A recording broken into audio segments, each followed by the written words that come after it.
What's going on YouTube? Legend here once again. This time at you again with some more Honkai Star Rail. And actually, I want to talk about something here that I actually touched on before. Back in my video when I gave you guys the 5 beginner tips for Honkai Star Rail, one of the things I talked on, or spoke on, was to kind of just make sure you have fun and do what you want, pull who you want, and so on and so forth. And I kind of want to use this video to hammer that in.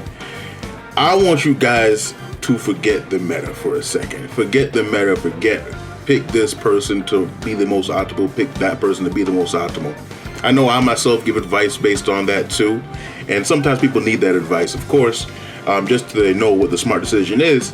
But the fact of the matter is, when it comes down to it, do not feel bad for picking who you want to pick, because in this game, it gives you the tools that you need in order to succeed without going for the top meta picks. The reason why I say it, even when it comes to getting a second healer, even when it comes to that, which a lot of people put emphasis on, even I put emphasis on, but even when it comes to getting a second healer, you don't fully have to worry about that because we have the tools that we need in order to beat all the content in the game, including Forgotten Halls, Memories of Chaos. And I feel that I'm kind of helping prove that a little bit, right? Because I know with me, I'm not the average player, right? I put a lot of hours in and I spent a little bit of money on it. I'm not wailing like how I did in Genshin, but there is a couple bucks that I've spent here and there to make sure I get all the characters. Based on what I have right now, right?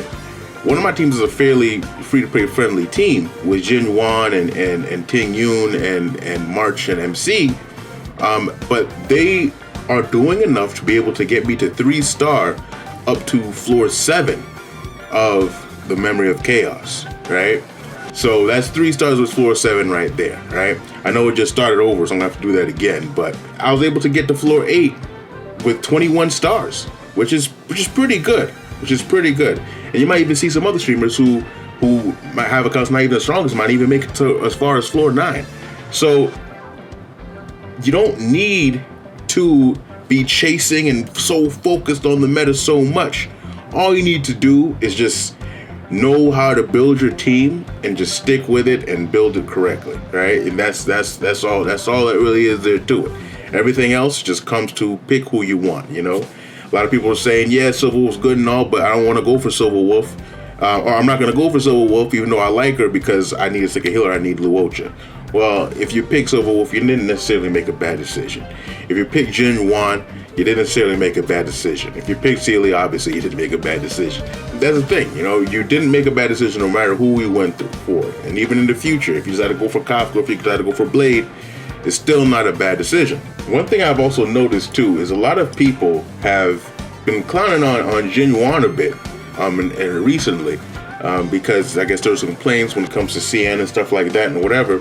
And the fact of the matter is, Jin Yuan, he's doing perfectly good for me when it comes to getting me to certain levels into the Memory of Chaos.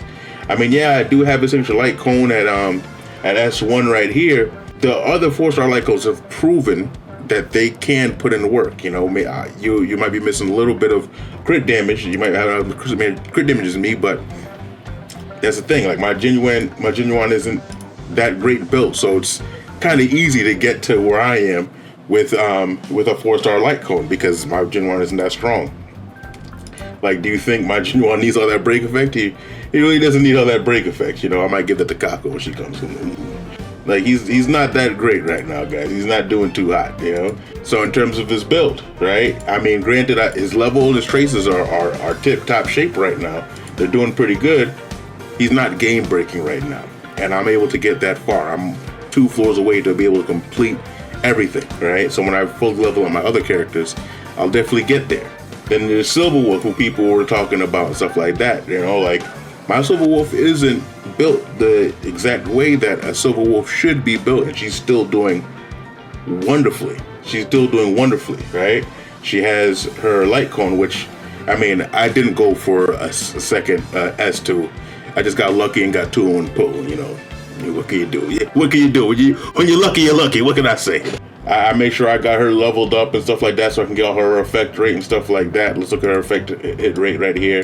She has 100 effect hit rate right there, and she got this right here too, right?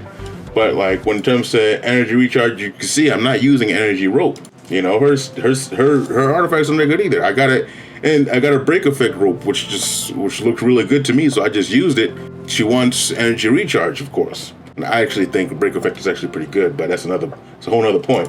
Stats aren't looking too hot. What am I going to do with 84 flat HP? You know, there's no stats helping me out on this right here. There's no stats helping me out on this right here except for speed. You know, and then it's like these artifacts aren't great. They're not good, guys. Like my units aren't cracked out their mind yet. She has her S1 because I really wanted that because like I got her light cone and I wanted to test out everything and see if all the advice that I had given was correct, and it was. These characters right here, you would think that like, oh well, I shouldn't be able to make it that far without a second healer, without Luocha. Even though I just got Japard, but he's not built yet because I just got him a couple days ago. I shouldn't be able to make it that far without all that. But with this free-to-play character right here, whose artifacts aren't even fully leveled up, with this free-to-play character right here, whose artifacts aren't even leveled up, and they have a few 4-stars still, they are still doing the necessary work in order to get me going for one of my teams. And that's the thing, you know, like, yeah, I got Sealy, you know, and not everybody has Sealy, Jingwan, and Silver Wolf. Most people don't have all three. But the fact of the matter is, you have other options that can do these things. Don Hung can get up there and do similar damage, do enough damage, you know. A Su Shang can get up there and deal more damage, you know. If you have anything else, you know, if you have Yang Xing, who I have too, but I haven't had enough materials to build up, you can do that with him too. There's all kinds of options here that can get you similar results. For solely focus on the meta, I'm just trying to get the point across where that is not necessarily the thing that you really need to really stretch yourself out about. Pick who you want. If you want to wait for Kafka and you want to skip Luocha, go ahead, do that if you want to do that. It's not a stupid decision, all right? If you like Luocha and you want Luocha, then go ahead and get him, you know? All this hype that we're getting with Silver Wolf, if you don't want her, then that's fine. Go ahead, you know? Go ahead and skip her and get Luocha. No matter what you do, you're going to be okay. Trust and believe, all right? So I don't want to give the message that meta sucks and you don't need to worry about meta. But at the same time, I don't want to give the message that you need to stretch yourself out and focus on meta to the point where you start to resent it, because meta isn't there for you to stress you out about the game. Meta is there to be able to help you, to help guide you when you're uncertain with things, right? When you want to know the best course of action in order to beat the content, then meta is there to help you out and kind of guide you there, right? So I wouldn't resent the meta. I wouldn't reject it to the point where you dislike it, because it is useful. But at the same time, if it is getting to the point where it's running in front of the game, then you step back and just do what you want to do, all right? Just want to make sure I get that out to you guys. I feel that a lot of times in the past, and back in Genshin, of course, with a lot of the big mindset that got a lot of people down is that you have to get these certain characters in order to succeed. You have to be meta, or you have to be a whale in order to succeed. And I don't want that same mindset to kind of leak over into Star Rail, because it's truly just not necessary. I feel that everything is even more balanced than what is in Genshin. So that's the thing with that right there. That's kind of something I just wanted to get out there and make sure you guys got that in your head right there. But yeah, do you have any comments on it? What do you think? How have you guys been doing? Have you guys been progressing in the game? Have you even been playing Memory of Chaos? You know, have you been able to get into characters that you want? And are you holding out on getting the characters that you do want to try and be meta? All right. Let me know with your comments down below. Like the video if you like the content, and comment and subscribe to the channel so you can get more content like this. So with that on to here, Legend out.